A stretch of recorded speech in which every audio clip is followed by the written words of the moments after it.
Lição de número 40. Em preparação. Diz o Senhor: porei as minhas leis no seu entendimento, e em seu coração as escreverei. E eu lhes serei por Deus, e eles me serão por povo.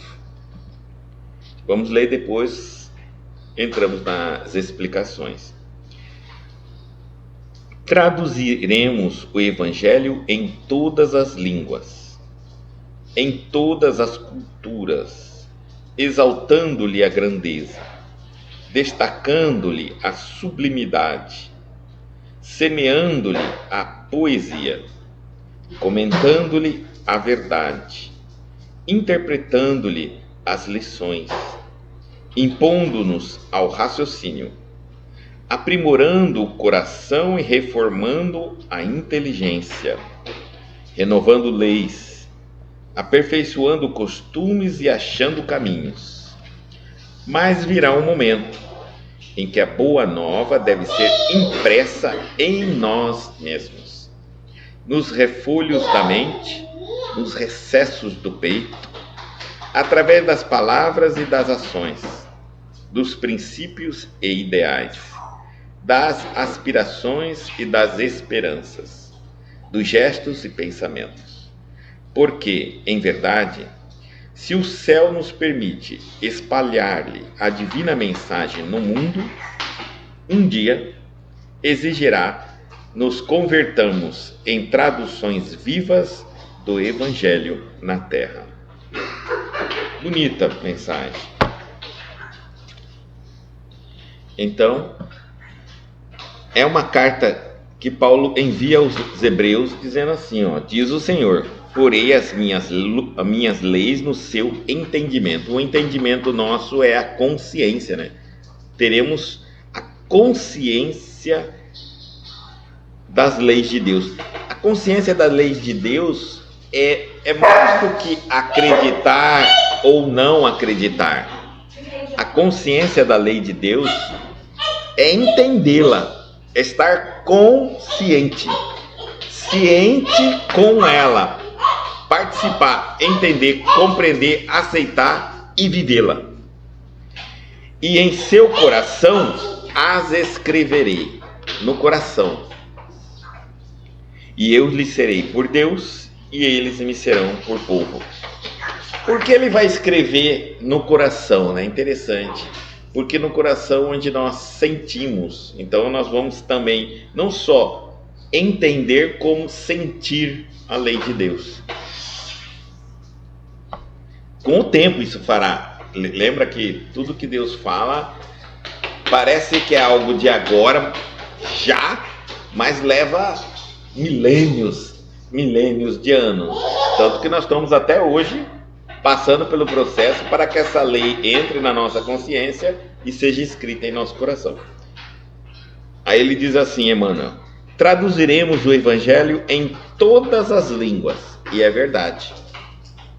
Já está em todas as línguas. Não há nenhuma língua que não tenha a tradução do Evangelho. Em todas as culturas, em todos os povos, olha só. Exaltando-lhe a grandeza, destacando-lhe a sublimidade. Quando a gente lê isso aqui, parece que já é agora, ou seja, vamos pensar neste texto há 2000 anos atrás. Então, parece que ele está dizendo: traduziremos o Evangelho em todas as línguas. E aí a gente pensava assim, há 2000 anos atrás, isso vai demorar muito. Mas quando a gente lê, já está. Tudo que vai ser lido aqui, já está. Então significa que é um ponto crucial na humanidade. Nós já encontramos com as promessas, digamos assim, de Deus, do Senhor ao povo. Já está feito tudo o que ele falou. O que será que está faltando, né, fazer? Porque, traduziremos o Evangelho em todas as línguas, em todas as culturas, exaltando-lhe a grandeza, destacando-lhe a sublimidade, semeando-lhe a poesia, comentando-lhe a verdade, já está, interpretando-lhe as lições, já está, impondo-nos ao raciocínio. O próprio Espiritismo já veio para nos chamar a raciocinar sobre a verdade, sobre o conhecimento, impondo-nos o raciocínio. O próprio Espiritismo já disse que a fé tem que ser raciocinada, não pode ser uma fé só pela emoção e pelo sentimento, né? Senão nós nos tornamos fanáticos. E o que é o fanatismo? Ele tolhe a razão e desperta a emoção. Então a pessoa fica emotiva, e como a emoção é descontrolada, ora ela está emotiva no amor, ora motiva-se pelo ódio. Aprimorando o coração e reformando a inteligência. Aí ele vai falando, olha, bem claro, hein? Vai aprimorar o coração, nós vamos aprender a amar, a sentir com o coração verdadeiramente, e vai nos reformar a inteligência, ou seja, nós vamos também aprender a pensar de maneira adequada. Já está acontecendo isso, o Espiritismo já trouxe essa realidade. Renovando leis, até isso. Quantas coisas já vieram nos ensinando centenas e centenas de anos, e de repente a gente aprende que não era dessa maneira.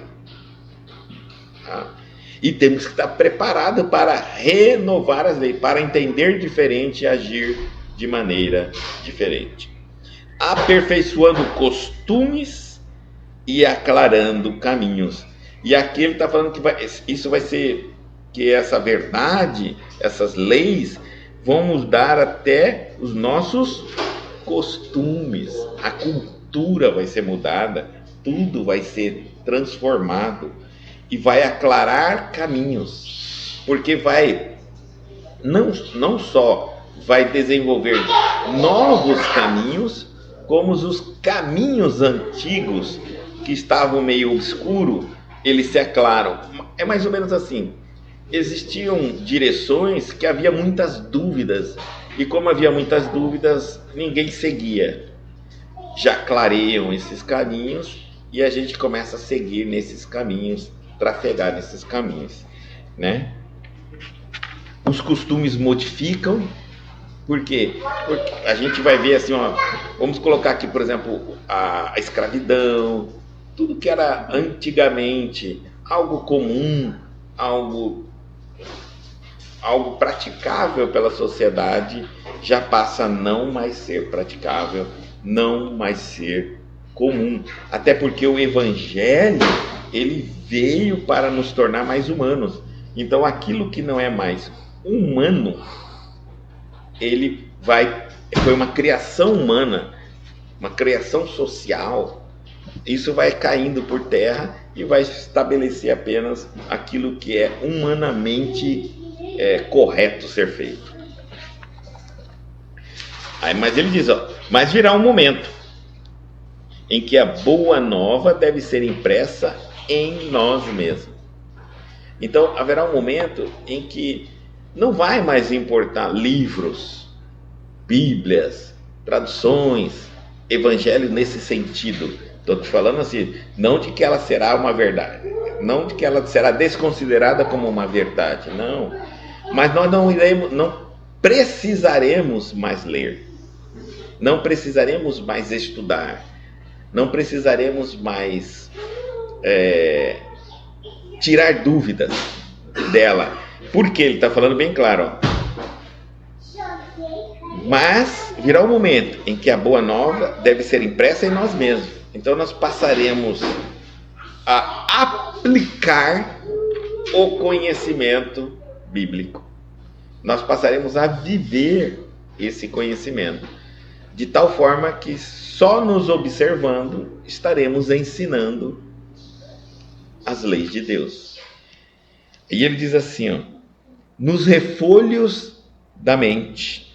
Então, onde vai ser feito isso, impressa em nós? Nos refolhos da mente. Desde a nossa mente. A mente é antes da nossa consciência. Então, até a mente nossa já vai estar cristianizada. Se não quiser falar cristianizada, espiritualizada. Se a nossa mente está espiritualizada, consequentemente a nossa visão do mundo, a nossa maneira de se comportar diante do mundo, nossas opiniões do mundo estão espiritualizados também. Daí porque uma coisa muito comum, né? A gente vê muitas vezes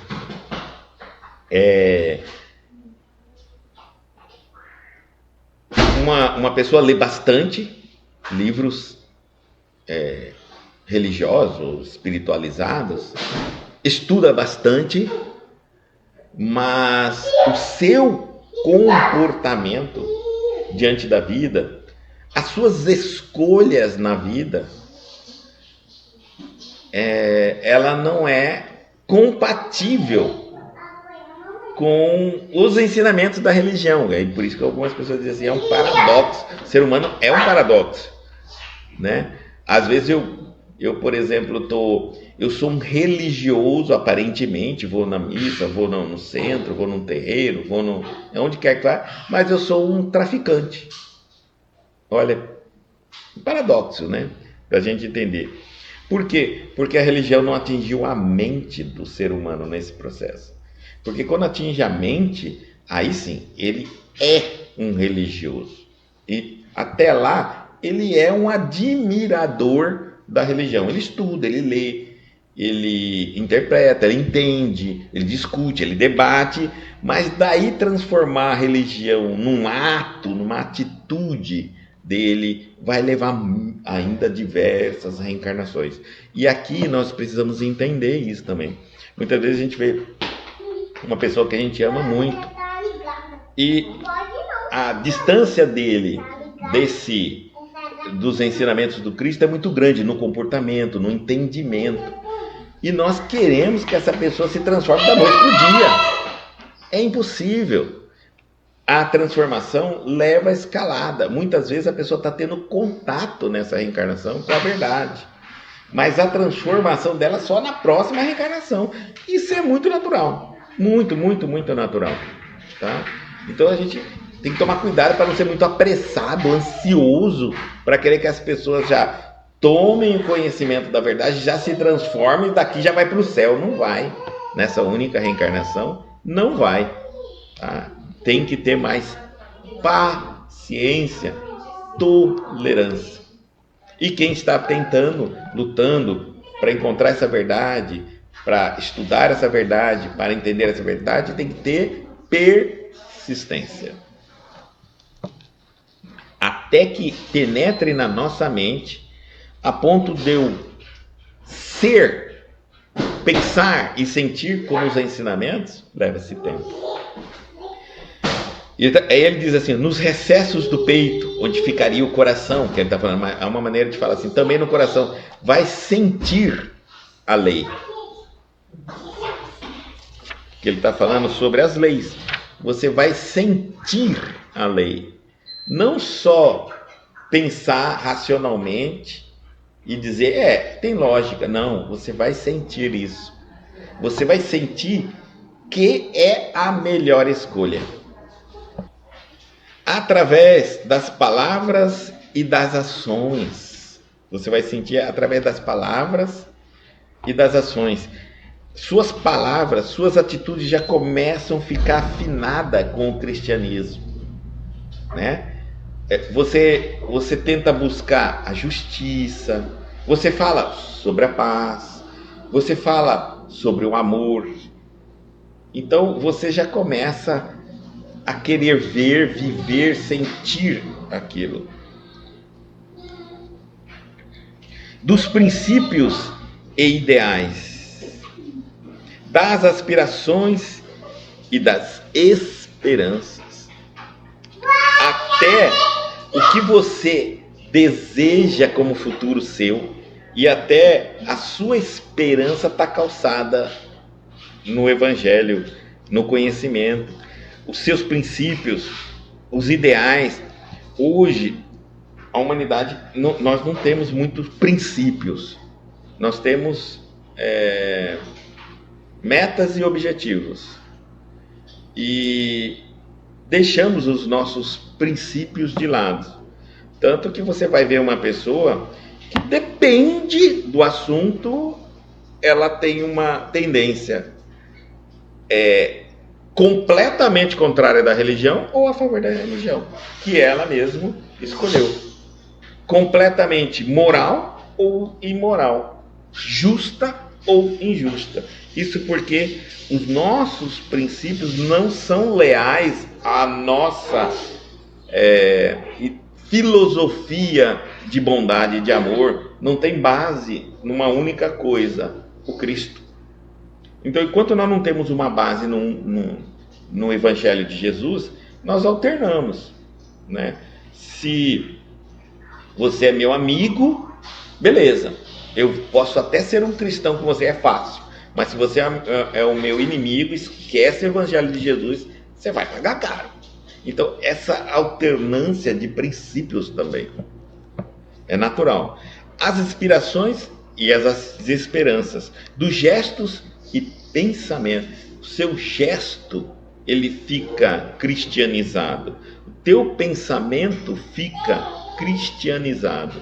Você pensa como os ensinamentos de Jesus, e não independente das questões, tá? Não é porque é fulano, não. Se for fulano, aí eu penso diferente. Não, mas se é ciclano, eu penso... Não tem isso. Quando nós estamos cristianizados, quando nós estamos espiritualizados, né? A nossa visão é a verdade primeiro, a justiça primeiro, o amor é primeiro. Depois no quê? O assunto depois, talvez, em pessoas. Porque, em verdade, se o céu nos permite espalhar-lhe a divina mensagem no mundo, se ele está falando, a verdade é essa. Se Deus permitiu que essa verdade viesse até nós, que essas mensagens chegassem até nós, não é à toa. Então ele está dizendo, um dia exigirá, nos convertamos em traduções vivas do Evangelho na Terra. E aqui é uma coisa muito interessante, porque nós vemos muitas formas de se converter uma pessoa em um evangelho vivo na Terra. Uma delas é quando